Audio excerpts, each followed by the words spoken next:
Hi, everyone. Welcome to Humane Voices, the official podcast of the Humane Society of the United States.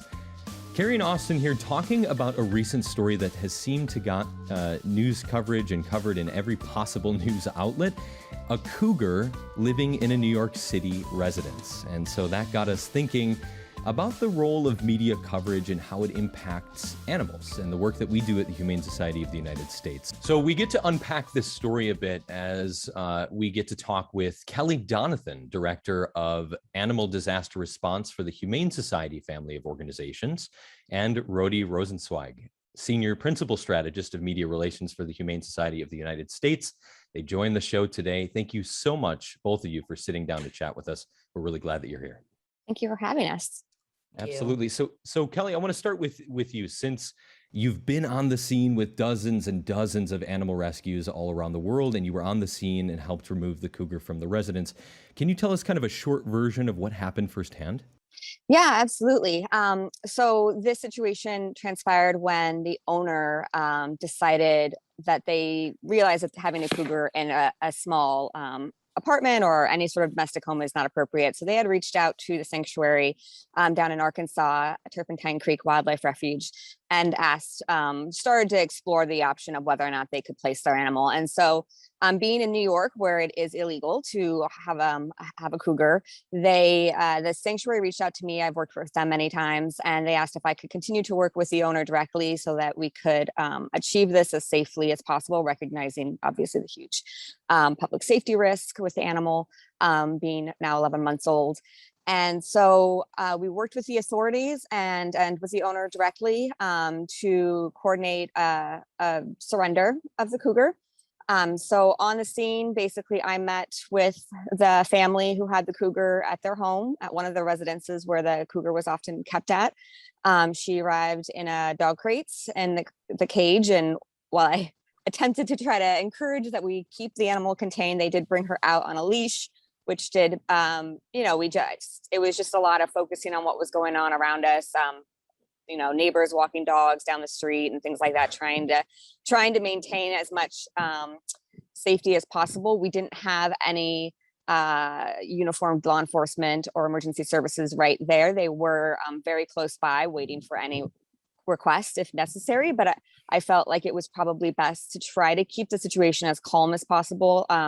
That helps the people remain calm, which often helps keep that animal calm. So luckily that is, that seemed to be the right call at the time. The cougar did start to get a bit agitated at one point, and we were able to encourage the owner at that point. Let's get her back in the crate.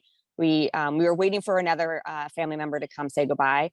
And once that happened, we were able to secure the crate, which wasn't in the best dog crate for cougar is not ideal, but that's why I had zip ties with me, just to reinforce any areas, at least for the short term, because we knew we were just taking her to the Bronx Zoo, and there that we'd be able to transfer her into a safe enclosure. So it was just a short period where, we had to keep her contained, and that, plus it's what she knew. It made the best sense. Again, just trying to balance everything for everyone's safety and well-being.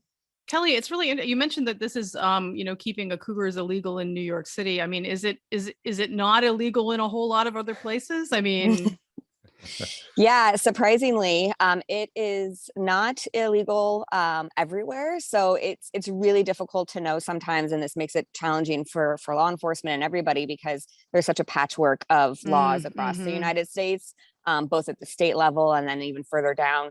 And so in this particular instance, this cougar was actually bought as a cub from a breeder in Montana, and then kept for a period of time in Arizona, and then eventually moved with the owner to New York City. So, if it's anything, it is a perfect example of why we need federal legislation, because these loopholes just allow for this sort of thing to happen. And even though breeders say, you have to have proof that you can own the animal wherever you live and stuff. I mean, experience has told us that nobody's enforcing that. Carrie, I was just going to say, because I know on the podcast, we like to paint a picture, and this is not funny at all, but I cannot imagine a New York City apartment walking down a hallway with a cougar on a leash. and your neighbors are just next door to you in this concentrated residential area. See, it's funny you say that, Austin, because I can imagine one thing in one city that this would happen. It's New York City. That's true. No, another day in the city. Exactly, right? You never know who your neighbors are. No one's paying any attention. You're just doing your thing. And sometimes your thing involves a large cat. Yeah. Until it's all too real and scary, right? Yeah, Yes. Seriously. Exactly. Right.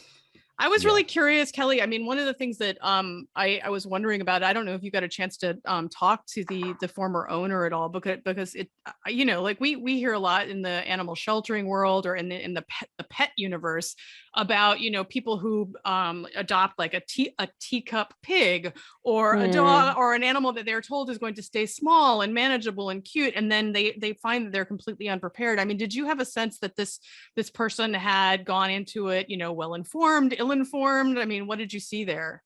Yeah, I mean, my sense is they were fairly ill-informed. I mean, I think a lot of times people, and this is why, they didn't wait for something terrible to happen to recognize the reality, right? I think as soon as she became, a much larger cat and started to show, her predator instincts and frustration too of her being kept, in such a small space, it became pretty clear to them. But I think, when you think about an 8-week-old little cougar cub, I mean, it's adorable. And so these animals are sold over the internet, they're sold at auctions. And I think a lot of time people get caught up with the novelty of it, how special it is, how sometimes relatively inexpensive they are to start with, especially, I mean, in comparison to like some purebred dog breeds. I mean, it can be on par with that. So I think, I've seen breeders say, oh, as long as you raise them this way and you do this, it'll be fine. And so they're really sold this incredibly dangerous animal, but also a really dangerous dream that doesn't ever amount to anything. And it leads in heartbreak, because I do believe they loved her. They cared for her. That's why they did what they did. And they wanted her to go somewhere where she could have the best life possible. But it was heartbreaking, and it was avoidable if they knew that this was going to be the ending, no question. Of course. Yeah. And it's great to have an account of your experience, in general, and also from this case specifically on the inside. With that account that we have there, Rhodey, you've worked with the media for over 20 years to kind of put these stories from the outside to news outlets. And this story was covered so widely. So what's been your take from this specific case, and why do you think it connected with reporters and readers so well? Right. Well, I think we touched on it a little bit a couple minutes ago. When you've got a big cat, a big dangerous wild animal living in a city, New York City, in an apartment or a small house, you're talking about the perfect news story of what is unusual. Right. And what is public danger and public safety. And it touches on all of those things. And the challenge is to tell the story in a way that will get people to not think it's okay and it's adorable. And because, the media, we know from many different documentaries and from going to roadside zoos, the image of the public holding a baby wild animal is adorable. But this is the chance to really tell the truth and to show that, it's not okay to have a wildcat. It's cruel. It's dangerous. And what happens in this case in particular is, Kelly was on scene working directly with the owner.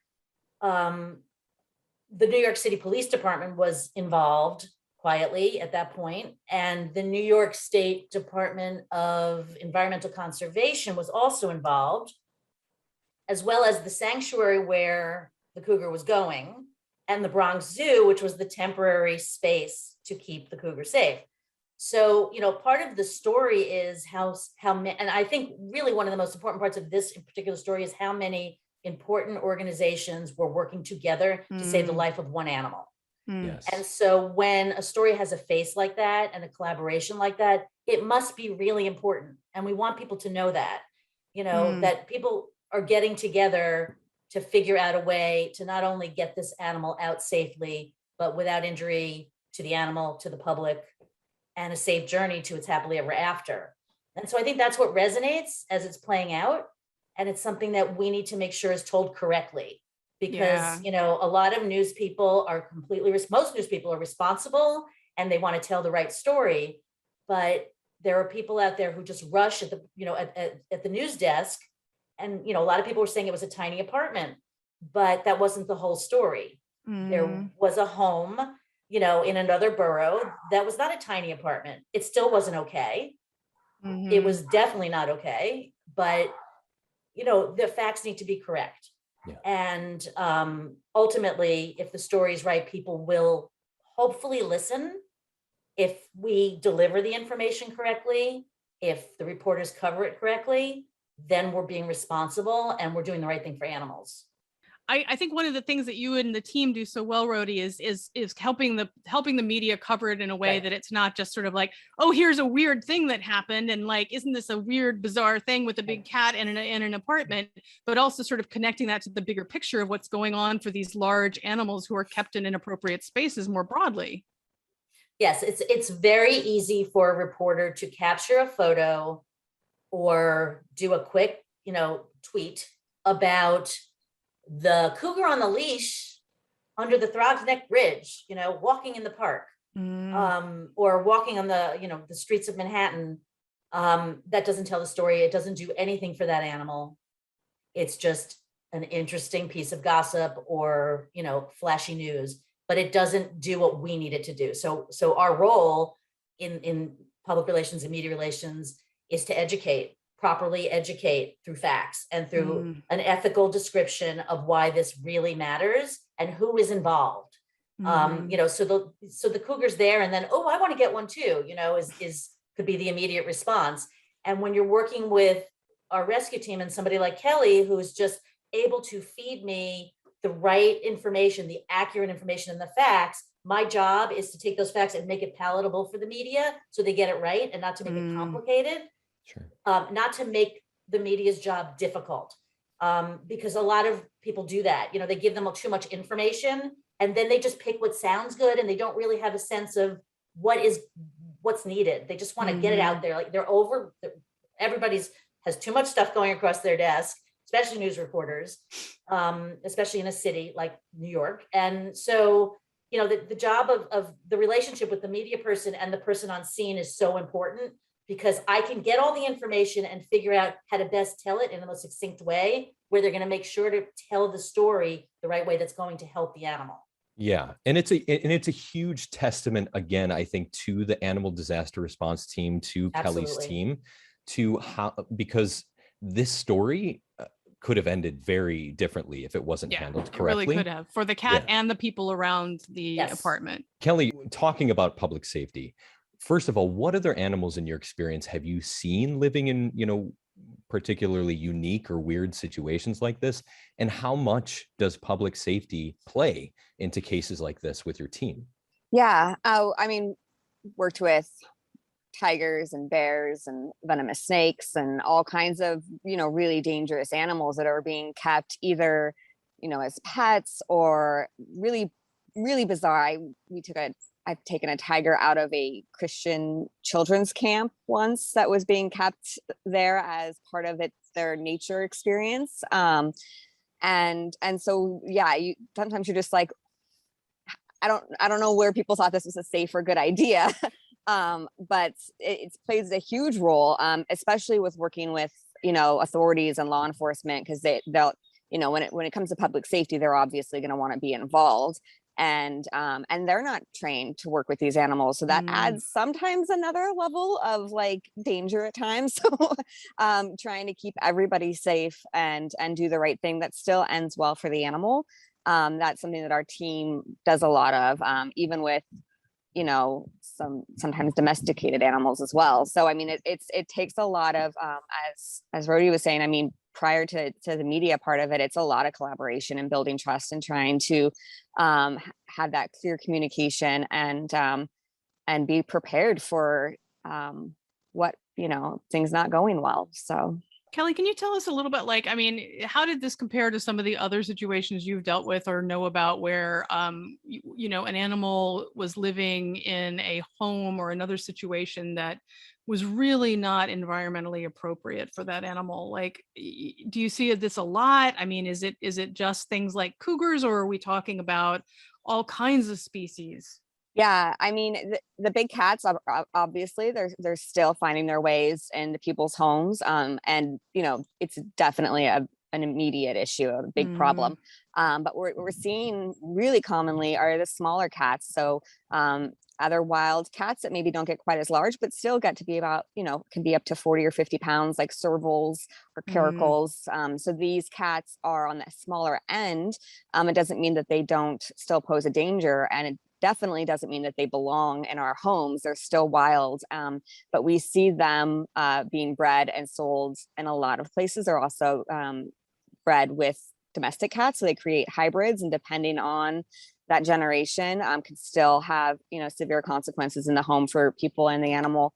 And I feel like it's almost become it's not really all that newsworthy anymore with the servals being found loose. We're just seeing them all too often. And it's really sad. And I think it's not, and it's not surprising. These animals generally in the wild would be having huge territories that they'd be wandering every day. So they're instinctively wanting to do that.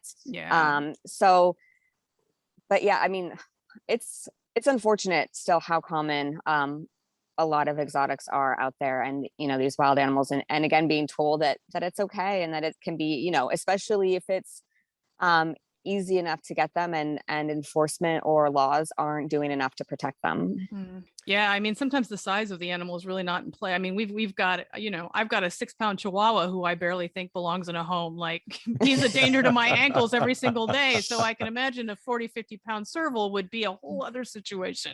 Yeah. Close quarter ankle biting is nothing you play around with. He's a feral Chihuahua. Yeah. When I was thinking about the size of the cougar in the images, right? Same size, smaller than my dog. Right. So, but it's a cougar. Okay. But then when you see the claws, see, Kelly captured images of the claws and on the wood, and you could see one swipe, and oh my gosh, yeah. Imagine that getting around a child or someone who does not know how they're it's really scary to think about what could have happened to a person or to the cat if that bad thing had happened, right? Because then things, all bets are off. Once an animal injures a human, that's when things tend to get even worse, right? Yeah.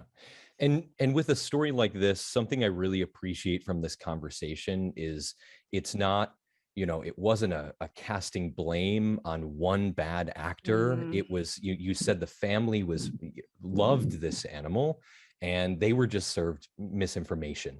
And then we empowered them, with this different media coverage, just a better sense of this landscape and where this is coming from. So not only are you, Kelly, helping the situation firsthand, but then Rhody, you and your team are able to, like you said, you're able to get benefits, potential legislation to get out to the public and educate them about things that could help these animals in the first place.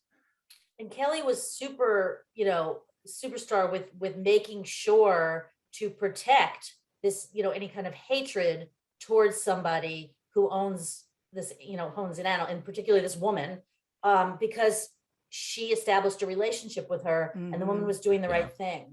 So to shame her, not being in the rescue part of things, I'm like, how could somebody do that? But that's not the truth. There's so much more to every story, right? There's always more to the story.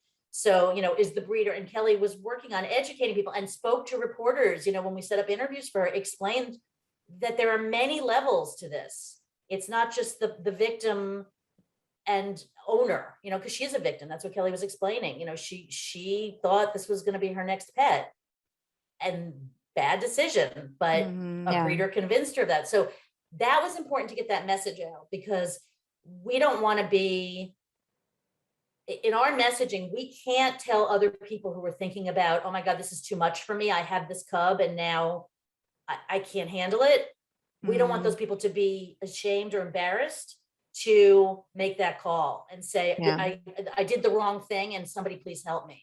So I think that was really important messaging that we needed to get out there. And we needed to do that with India the tiger a few months ago in Houston. It was the same situation, roaming a neighborhood in that case. The last thing we want to do, especially when an owner makes the best possible choice, is to put them up in a light that's going to discourage anybody else from making that choice again. Totally.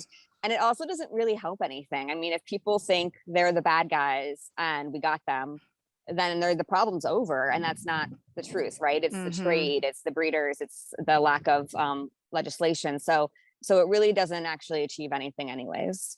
And it's so easy for these things to spiral badly these days, what with social media, like it's Right. so easy for this kind of, the pile on of people who've just made like one, bad choice that they made for good-hearted reasons, like for them to become the next, canceled person on the internet. So Right. Kelly, I mean, do roadside zoos and contact with tiger cubs and other animals, does that play a role in people's thought of getting a wild animal like this? I definitely think so. I think it does normalize it a little bit. It also, it kind of makes people feel like they could do this, like they could keep them. And most of those experiences, I would go so far as to say all of them, probably, they, again, sort of with that messaging that they're selling to the consumers, they're telling them that they're doing a good thing, that most of them are saying some sort of conservation myth, that they've bred these animals because they're endangered in the wild. And so we have to breed them here, and paying $25 to cuddle one will help their conservation. And half the time those are, well, more than half, probably most of the time, they are inbred. They are breeding for these color morphs that have nothing to do with conservation. None of these animals have anything to do with conservation. And yeah, so I mean, it's selling these stories and these myths about what is okay and what's appropriate with these wild animals and what's actually helping them. And then when you see them for sale, it kind of fills that sense. And all you really need is somebody who kind of wants to then give them a good reason to justify it, right? So totally. I think there's there is often a lot of people just have a affinity for these animals. I mean, we all do. We love them. We think they're beautiful. I would love to see a cougar in the wild one day. I never have, but unfortunately, I see them on leashes, and to me, that's just it's heartbreaking. It's hard. Like it feels like a victory, but this is really just sort of it's just the best case scenario that could have happened. It still leaves me feeling really sad. I was just thinking about, like I actually just got back from a vacation, and I was thinking while I was on this little island in Mexico, and I was thinking how complicated it must be for people. I mean, I think it's complicated even for people who are in the animal welfare bubble, who kind of understand these issues a little bit more, to know from one case to the next, all right, here is a place that says it's doing good things for animals and has live animals. And how do you know that that is a really good place? Like, we were on this island that has, right next door to each other, there is a group that is doing sea turtle rescue and rehabilitation, and is reintroducing wild sea turtles into the actual natural environment. Right next door to it, there is a swim and cuddle with the dolphins experience. And I'm like, as a person, if you're just your standard tourist, it's like, oh, are these the same thing? They're not the same thing, but how do you know that? Like how do you become well informed? And so I'm really grateful, as someone who was not always been in the animal welfare bubble, although it seems like I've been there for, since the dawn of history at this point. But I can imagine how hard it is to interpret some of this stuff coming into it. Organizations like ours and others have been doing a good job trying to narrow down just some basic tips for people. I mean, I think one, really good one is, if you're paying to have your photo taken or some sort of public contact, generally, there's not many experiences that I can think of where that's a legitimate situation. So that's one that I think, those public interactions, because it's not the best for animals ever, really. So if it's, if you're being allowed to interact with a wild animal, especially for photographs or, things like that, there's no real true value for those animals, for those species in that situation. Yeah, no, and that's something I was going to add too, is that's a message we consistently put out there, and we hope that reporters will share at the end of these stories or in these stories, because there's so many people involved, including those who still enjoy and don't, because they don't know, and they attend and they pay money to go to these encounters. And when you go to these encounters, how do you know? I mean, as a kid, I mean, we did that. We didn't know. So it's really about educating the public about, a place that doesn't have you interact with wildlife to watch the animals. So you know, where, so I have reporters saying, so where can they go see the cougar now? You know, or, oh, are there more pet cougars? Are they going to be together? And, you know, it's hard because people want to hear the story the way that they know it, and they don't necessarily realize the implications of that. And, Absolutely. Yeah. And so an accredited sanctuary is very different than, oh, the cougar went on to have petting experiences at a roadside zoo. Right. The cougar's in an accredited sanctuary with plenty of space to roam, and will not be handled or touched by the public ever again. Well put. And luckily for this one instance, it was a happy ending. You know, there are many more animals that, you know, we don't know about that are out there that we're continue to working with to make sure that they are living a happy and free life. But it's a great discussion. I'm glad that we were able to talk about this case and see this cool intersection about how you know, the work that we're doing and the impact that we're making on the animals. Is there anything else, Kelly or Rhodey, that you wanted to mention before we wrapped up this episode that we think we left off?